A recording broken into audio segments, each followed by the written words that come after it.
What's up, y'all? Welcome back. Today I'm going to walk you guys through my rest day. We're going to get a little bit of mobility in, and then end of the day I'm just going to get 30 minutes of cardio in, just due with my programming right now with this bulk. Because I am taking more time to go off track, I'm also doing a little bit more cardio. So today, no pre-workout. I did have an energy drink to start the day, just a personal preference instead of coffee. But I am going to take my creatine. I really like Size by Ghost because it just is a fun way to get my creatine in, and I'm more likely to not forget it because I easily forget to take my supplements throughout the day. But yeah, this is just how I get my creatine in. Going to sip on this while we get to work in on mobility. So first, we're going to start with foam rolling the glutes. I'm using a PVC pipe today instead of a regular foam roller because I find that it doesn't have as much give to it, and so I'm able to really get into more deeper fibers of that muscle that's causing issues for me. So glutes are one I always go with at first, just because around my glute medius, I'll get that tightness, and it can contribute to my erector spinae getting in like a stuck position from all of the load throughout the week, especially because right now I'm squatting and deadlifting, and that's just a whole new stimulus, a whole new demand for overall stability and strength with that. Because I'm also doing things like bent over barbell rows, a lot of movements that I don't get to have as high of strength with when I'm at closer to my peak of my cut. Next point we're gonna get is T-spine. I really like this to just get those few cracks that I need throughout the day because of my bad posture. And also just warming up that erector spinae a little bit, again, because sometimes it gets pretty stiff.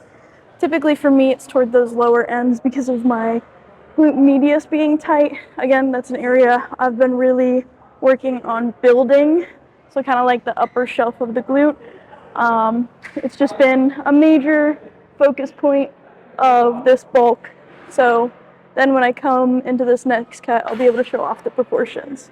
So next point is going to be our teres minor major, which is that portion right beneath your armpit, and a little bit of where that lat comes in. So when I'm trying to lat spread and pose, or maybe hit a front double bi, and I feel like I can't fully extend my lats out to the side and like have those scapula protrate in the way that they're supposed to, I find that it's teres minor major or the lat itself. So this is going to be a great mobility exercise to incorporate in if you find you have trouble with it. So you can place this foam roller, again, right beneath the armpit. You can see for me where that lat comes out, and you can place your arm on your head and you can foam roll like this. Or you can extend your arm out wide like this. Makes me think of replicating the movement of a lat pull down, right, where I'm extending this arm overhead and I'm trying to allow this scapula to move all the way up. So again, you can literally see how that teres minor major, or that tightness at the top of the lat, restricted movement there is going to restrict how far you can actually extend that arm overhead. So these are just things that I like to think about when I'm doing a mobility day. That way I'm getting the most out of it and I'm feeling better as a result. So next movement is going to be for my quads. This is an awkward one. It's going to be me face down with the foam roller at my quads and rolling out. I like to change my foot position to target different portions of the quad as I'm foam rolling it. So if I have the foam roller placed here and I'm face down, if I take my toes, here I'll move further out this way so you can see. If I take my toes and I roll them in, and maybe I lean toward one side, I get to really get that outer portion of that quad. And a lot of times then I can feel that IT band tightness. And again, just restriction to movement. So this can transfer into your squat. Now, what's really going to make a difference in terms of stability is the strength of your VMO, which is your vastus medialis. And that portion of the quad is heavily involved in stabilization, especially with single leg movements. Like if you're, again, just trying to stabilize the knee in place and protect that. So when we point our toes out And then again, maybe we're leaning into it. We get to target that and a little bit of that adductor as well. So I'm going to show you generally what this is going to look like. So again, a little bit of an awkward movement. I usually just go on my forearms. I'm here. I'll point my toes out forward. I'm rolling forwards and backwards. Again, maybe if I point my toes out wide, I can get a little bit more of that internal portion of the quad. And typically, if I'm trying to get that external part of the quad, I will just kind of turn on my side like this. And after that, if my hamstrings are tight, that's what I'll work on. So I'll have one leg on top of the other like this. I'll prop myself up, and then I'm just rolling forwards and backwards. And again, changing the position of my foot to target different portions of the hamstring. And I just find that releasing that and having that increase to mobility translates to better movement patterns and feeling better overall. Next, I like to go into some of my dynamic movements for just overall leg mobility, again, fixating on points that give me issues. So my adductor is a really popular one, hence, again, why I really fixate on releasing quads and adductor a little bit with foam rolling is because when you're sitting so much, you're gonna generally have more tightness in that front of the quad because it's gonna sit in that shortened position. So movements just that help you open up your hips. I like rocking in a deep squat, pushing my knees out wide to a comfortable point with my elbows. Again, if you're not there, you can even just rock in a high squat. But again, I've worked my mobility over time, and maintaining this kind of positioning helps me feel the best in my movement patterns. Like I can get a full deep squat when I'm regularly keeping my ankles mobile and, again, just my overall hips.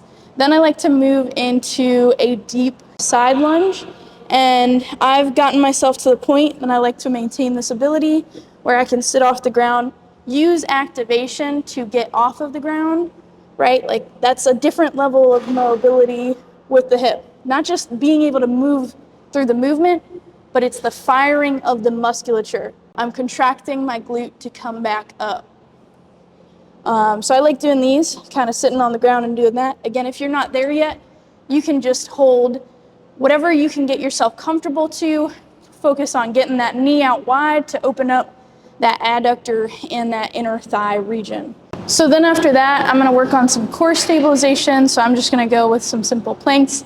I've been skipping mine, so I haven't even been doing a whole lot of core work, just getting in abs when I can, truth be told. And it's impacting my movement, so getting them in today.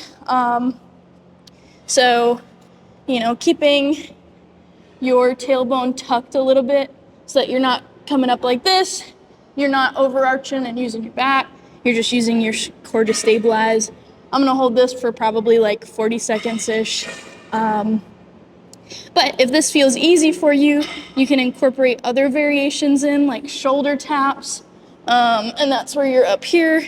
You're trying to keep your core from turning side to side while you do this, lightly touching the shoulders and alternating. So you can see my hips just want to rotate really heavily.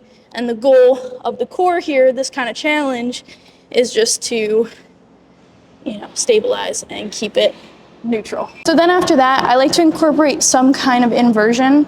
I find it feels really good just getting like that little bit of stretch on my low back, or just challenging the core to stabilize my legs while they're pressed in the air. Like if you have a yoga block, you can place that underneath your low back for support.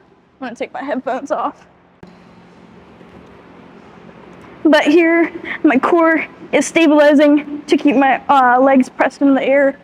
So the more my legs are pressed toward me, and you can see I'm struggling with this one because I've been skipping them, the more my legs are pressed toward me, the less my core is having to work to stabilize to keep that upright position. Sometimes I'll just do controlled reps with them like this.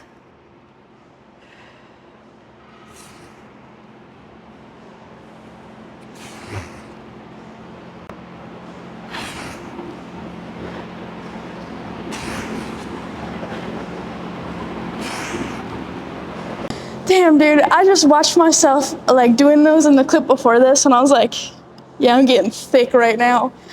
This bulk's been really hard. I have a video I posted on it last week of just how the mental headspace has been with it.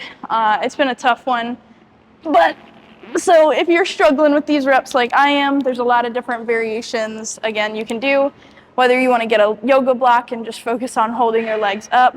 I don't really have access to that right now. Or just controlled reps. But ultimately, if you can get into holds, that's what I used to be able to do.